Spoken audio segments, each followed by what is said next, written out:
Hello everybody, it's Sarah and today it's time again for Top 5 Wednesday. Top 5 Wednesday was created by Lainey from Ginger Eats Lainey, and as always I'll leave the links to her channel as well as the Goodreads group in the description box down below. This week's topic is our top 5 biggest book hangovers. For those of you who don't know, a book hangover is when you finish a book and you don't feel ready to start another book right away, for whatever reasons. I have book hangovers quite frequently, and what I do most of the time is read one of my favorite series to get out of the book hangover, which most of the time is a series that gave me one of my biggest book hangovers. So basically, you'll see some of the books right now that I read when I'm in a book hangover, but that also gave me a book hangover. The circle closes. First, I have one of the first books that ever gave me a book hangover, and that is Ink Death by Cornelia Funke, which is the third book in her Ink Heart trilogy. And I have to say, I wasn't the biggest fan of this book. I did not really like how she wrapped up the whole series. But on the other hand, it was still one of the series that formed my earlier reading the most. So finishing it was like ending a part in my reading and in my life. And I couldn't continue reading another book right away. Next is the only book on this list that didn't give me a book hangover because I love the characters so much and the story, although I do love the story, but just because it made me think so much. And that is The Secret History by Donna Tartt.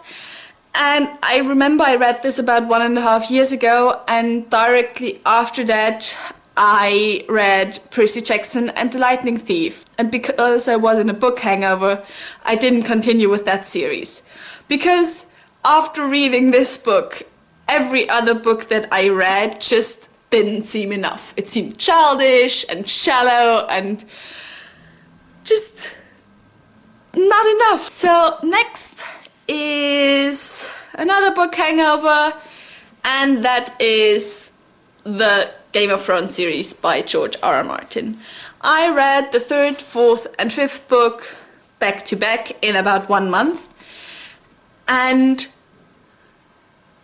when I closed the last page on the fifth book, I didn't know what to do, and I just wanted to know more about the series, and so I didn't read.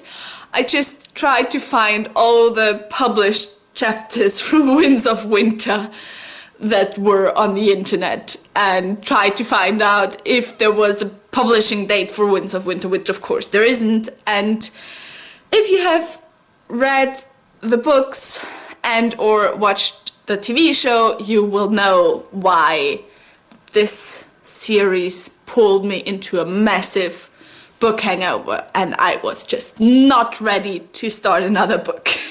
Next book hangover is basically any book by Anne Bishop. And that is kind of unfortunate because every time I read a new book by Anne Bishop, I just start rereading all of her other books because there's just no other way to get out of a book hangover by her.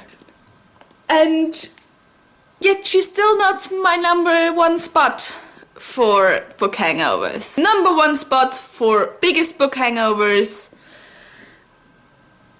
ever, especially when it comes to the last books in her series, and I think a lot of you will agree with me. It's Cassandra Clare's books, especially the Infernal Devices series with Clockwork Princess. It's the same as with Anne Bishop's books.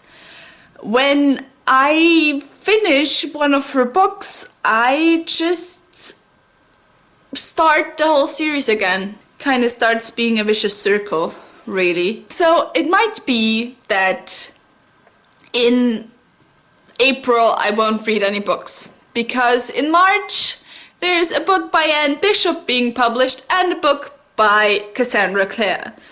So I am bound to be in a massive book hangover after March. With that said, tell me your biggest book hangovers, and I hope I'll see you guys soon. Kiss kiss!